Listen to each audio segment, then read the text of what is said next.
タイヤがですね、川なんですよ。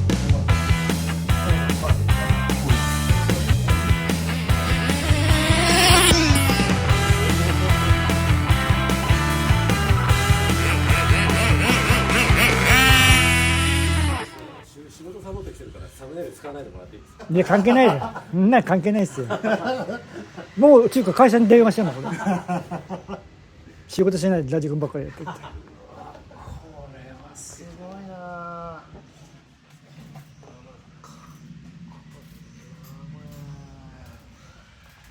こんな分厚いの？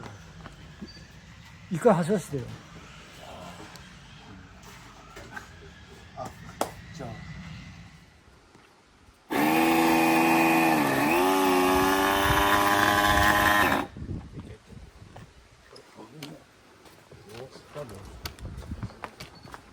駐車デビュー。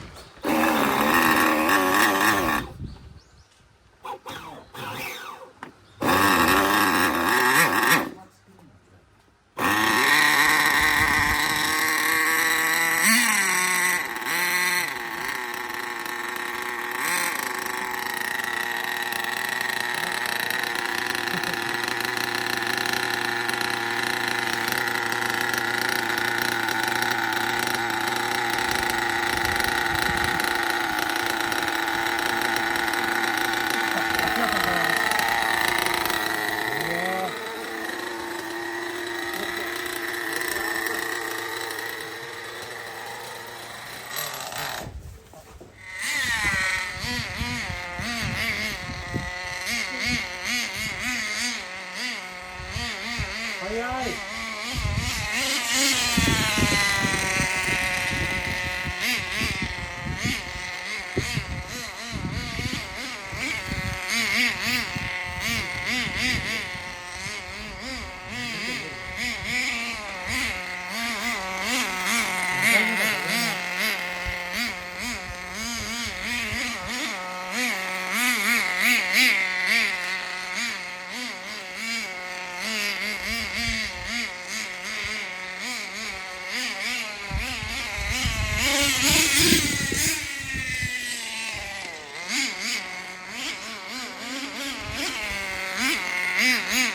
うん。